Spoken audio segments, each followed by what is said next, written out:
कि कैसे छात्रों के ऊपर बर्बर लाठी चार्ज किया गया और हम उठकर ये कहा कि वो हमलावर नहीं थे, वो स्टूडेंट थे, छात्र थे।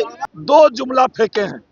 प्रधानमंत्री ने कहा है आज जो सदन में हुआ, सदन के इतिहास में काला अध्याय लिखता है। उसे हमलावर कहा गया।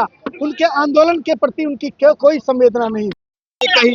और उन्होंने कहा कि हमलावरों ने हमारे ऊपर हमला किया और हम उठकर ये कहा कि वो हमलावर नहीं थे, वो स्टूडेंट थे, छात्र थे, जिससे मैं गुस्से में आकर सारे लोग हमारे ऊपर हमला करने के लिए वेल में आ गए। बाकी ये लोग बताएंगे।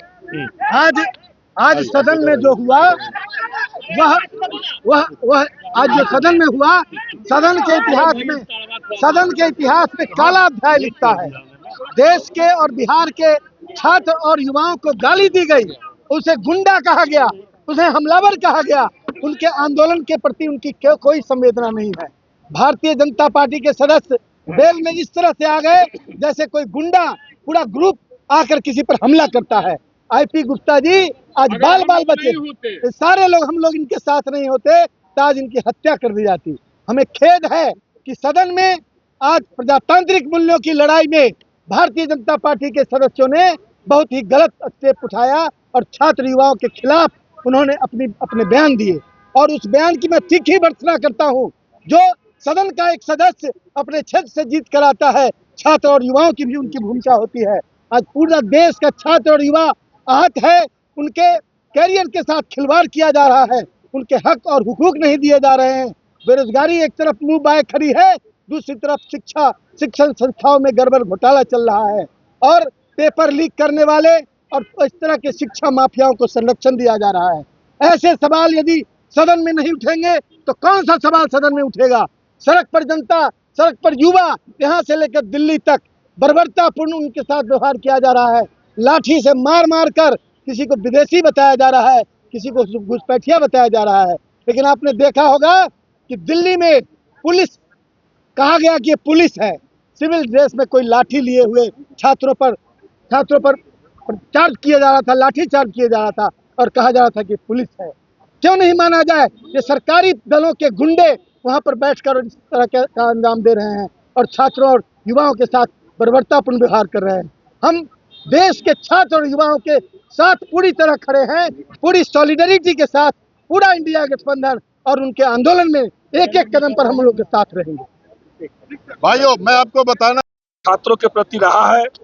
कल हम लोगों ने पटना में देखा कि कैसे छात्रों के ऊपर बर्बर लाठी चार्ज किया गया और आज देश के प्रधानमंत्री इस आंदोलन को समझने के बजाय, छात्रों की बात सुनने के बजाय दो जुमला फेंके हैं। प्रधानमंत्री ने कहा है कि हम संसद के अंदर चर्चा करवाएंगे और वो दूसरी बात कर रहे हैं कि पेपर लीक के मामलों में फास्ट ट्रैक स्थापित करवा करके हम लोग जल्द से जल्द जांच करवाएंगे। पिछले 10 सालों में देश के अंदर 152 पेपर लीक हुए, लेकिन रिकॉर्ड है कि हिंदुस्तान में अभी तक एक व्यक्ति भी पेपर लीक के मामले में कोर्ट से दोषी साबित होकर के जेल में नहीं गया है। कुछ गिरफ्तारियां होती है और छोड़ दी जाती हैं।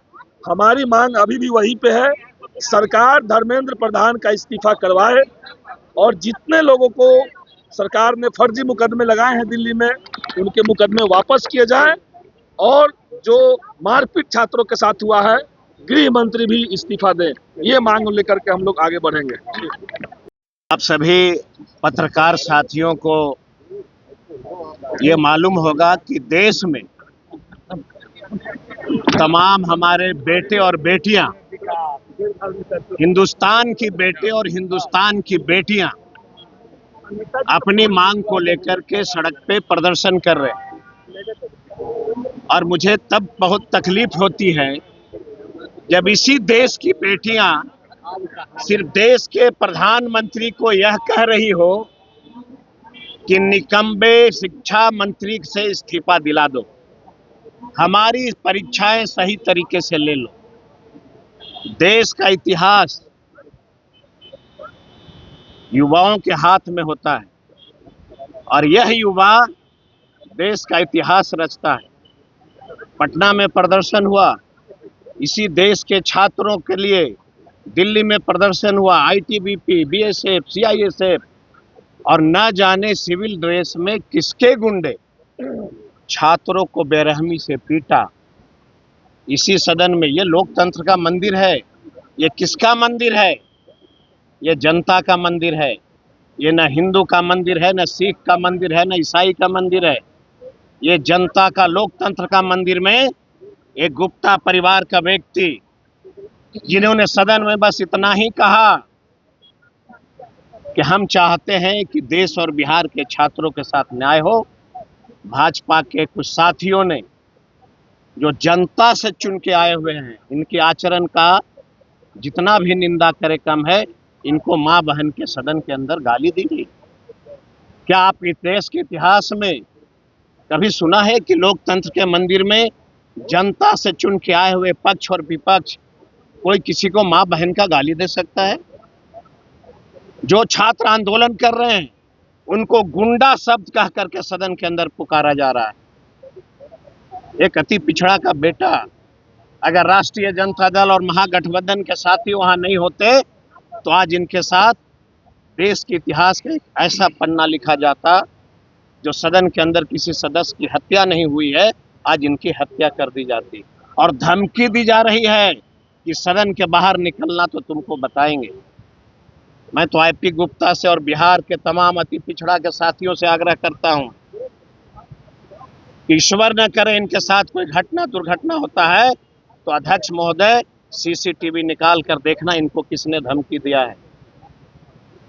लोकतंत्र का मंदिर में आप जरा बताइए पत्रकार के साथियों, क्या देश के छात्र और छात्राएं, जहां नरेंद्र मोदी बैठते हैं लोकसभा में, क्या वह लोकसभा की जमीन देश के छात्र छात्राएं रजिस्ट्री करने कह रहा है? क्या बिहार में प्रदर्शन हुआ? क्या बिहार के छात्र ये विधानसभा का जमीन रजिस्ट्री की मांग कर रहा है? क्या अपना घर मांग रहा है? बस इतना ही कह रहा है कि हमें न्याय दे दो, निकम्बे मंत्री को हटा दो और परीक्षा सही तरीके से ले लो। अगर इस तरह का मांग में आप उसको कुचलते हैं, मारते हैं, तो शायद देश के लिए ये बड़ा दुर्भाग्य दिन होगा और बड़ा दुर्भाग्य अध्याय होगा। तो हम आपसे सभी से आशा रखते हैं कि आप देश के चौथे स्तंभ हैं। मैं देख रहा हूं कुछ साथी के, पत्रकार के साथी छात्र के प्रति थोड़ा अपशब्द का प्रयोग कर रहे हैं। हम प्रार्थना करते हैं कि आप देश के चौथे स्तंभ हैं और इस धरती पर और इस देश में अगर सबको सम्मान के दृष्टि से देखा जाता है तो वह देश के चौथे स्तंभ को देखा जाता है। और देश का करोड़ों छात्र और छात्राएं आपकी ओर टिकटिकी निगाहें से देख रहा है। आप उनके न्याय में साथ देंगे। बहुत बहुत धन्यवाद। के अंदर भारतीय जनता पार्टी के लोगों ने सुनियोजित तरीके से आईपी गुप्ता जी के ऊपर हमला करने की कोशिश किया है। ये आज इतिहास का काला दिन होगा इस विधानसभा का। आपको हम बताना चाहते हैं कि आईपी गुप्ता जी की गलती क्या थी। उन्होंने तो सिर्फ इतना कहा था कि आप जिसको हमलावर कह रहे हैं वो हमलावर नहीं था, वो विद्यार्थी था और जो विद्यार्थी था वो सही सवाल उठा रहा था, अपने भविष्य के सवाल को उठा रहा था। लेकिन तमाम भाजपा के लोग मिल करके पहले से षड्यंत्र करके आए थे कि आज सदन में जो है लाठी डंडा चलाएंगे और हमला करेंगे। पूरी तौर पर न सिर्फ इस घटना का हम लोग निंदा करते हैं बल्कि बिहार और देश के तमाम जो छात्र आज संघर्ष में है, विपक्ष पूरी तौर पर उसके साथ खड़ी है और उस आंदोलन में हर समय उनके साथ रहेगी और आगे बढ़ाने का हम लोग संकल्प लेते हैं।